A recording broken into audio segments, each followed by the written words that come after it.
very often when they see the image of that baby on the ultrasound, they choose life.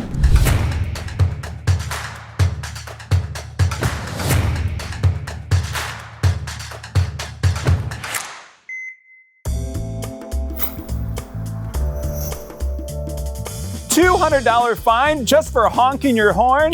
That's incredible. But in Rochester, New York, that is the case in front of that abortion facility. And so we see crazy laws like honking your horn will get you a fine for $200, or yellow lines being drawn all around our sidewalks to somehow push sidewalk counselors and pro-life heroes away from these abortion facilities. Obviously, these pro-life heroes are getting tons of support there in Rochester, New York. And so we thought it's really important to go there and see what these incredible stories are and see how they're saving lives there in Rochester, New York, as we continue to head west during our pro-life tour.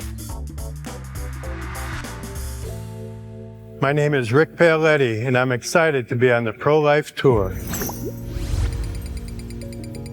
So we're standing here on the sidewalk outside of the Planned Parenthood, but we're on the other side of a yellow line. Tell us the yellow line story. The yellow line was put there almost 20 years ago in response to an attempt by Planned Parenthood to keep pro-lifers at that time from restricting access to their building. And they went to the city, asked for an injunction, which they received, that listed all the people involved in that group at the time and saying they had to stand behind that yellow line. In the meantime, it was broadly interpreted to mean nobody could cross that yellow line who was here as a pro-life sidewalk counselor. When someone from the pro-life community finally read the injunction about 5 years ago, they realized, no, this doesn't apply to everyone, it just applies to a couple dozen people. So we started crossing the yellow line to force the issue. And predictably, Planned Parenthood took us to court again, and seeing the people who were crossing it said, no, they're allowed to cross it, they're not listed. And so we had free reign for about 6 months until the Attorney General of New York State got involved, Letitia James, who said, no, I think you can interpret that broadly. So that prompted another lawsuit on the behalf of the pro-life community. That lawsuit took about 3 years to get a decision on. And a little over a year ago, they came back and said, no, anybody who's not listed on that injunction should be able to cross the yellow line. So we're here today on the other side of the yellow line. There's a sign behind us, which is the first time I've seen this anywhere in the country, that makes it illegal to honk a horn, $200 fine. So why is that sign there? We have some supporters in the area, even though this is a very liberal state, and they see our signs and they honk their horns and give us the thumbs up. The people who live across the street are not pro-life and not sympathetic to our presence here. And they got kind of sick of hearing these horns, because I think every time they hear a horn, oh, there goes another pro-lifer. They complain to the city, and the city tends to be sympathetic to any complaints against us. So they put up these signs saying you get a $200 fine if you honk your horn. Tell me about Planned Parenthood, the activity here that happens. Yeah, this Planned Parenthood is actually the central headquarters for Western New York, which encompasses Buffalo and Syracuse. So this is kind of the focal point for their activities. A large number of employees, most of the cars we see come in here are employees, and Thursday is still their regular surgical abortion day. But now, of course, that the abortion pill has got so much popularity, every day is abortion day. They are constantly looking through their cameras here to catch us in any little bit of illegality, and if we take a little bit too long to walk across the driveway, we'll get a visit from a police car a few minutes later saying we were blocking the driveway. Everybody has a unique reason they got involved in the pro-life movement. So kind of what's your pro-life story?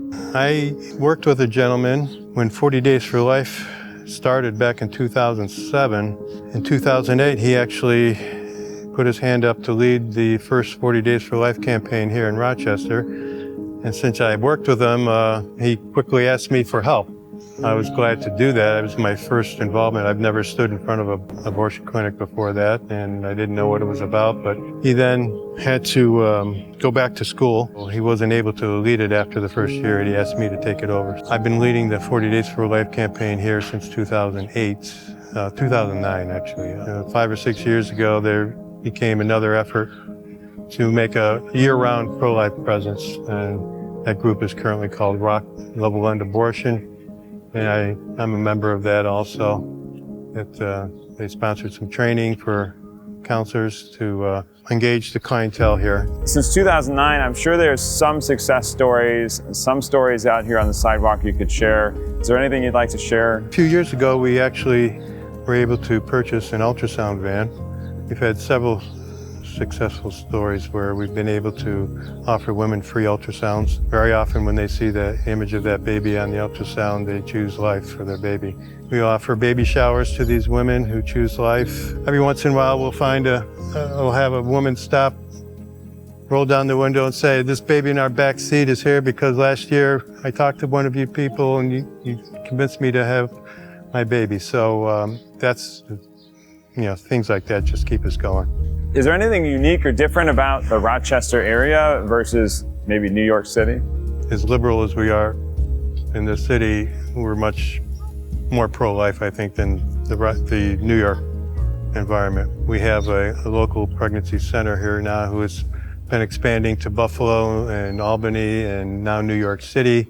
But New York State in general is hostile to life. The governor, Kathy Hochul, is very hostile to it.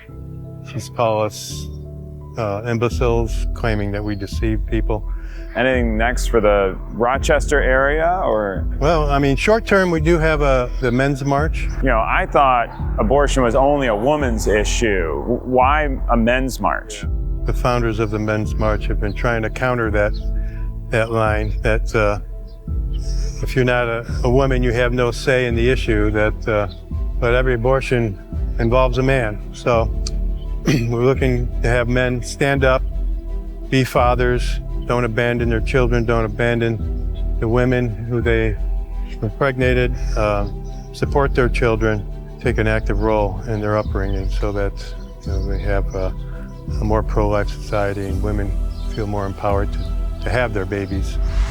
We now head west to Niagara Falls, unfortunately the home of an abortion facility that takes the lives of little innocent children. And of course, we wanted to spend a few moments seeing God's beauty, seeing the wonder of every single beautiful thing that He has created here in this incredible world and this beautiful, beautiful country that we have. And not only that, but He has created all human life. We are able to take our beautiful family with us to be able to see the incredible beauty and wonder of Niagara Falls. We're pro-life not just by helping to save lives and tell the stories of pro-life heroes, but we're pro-life in seeing the beauty that God has made.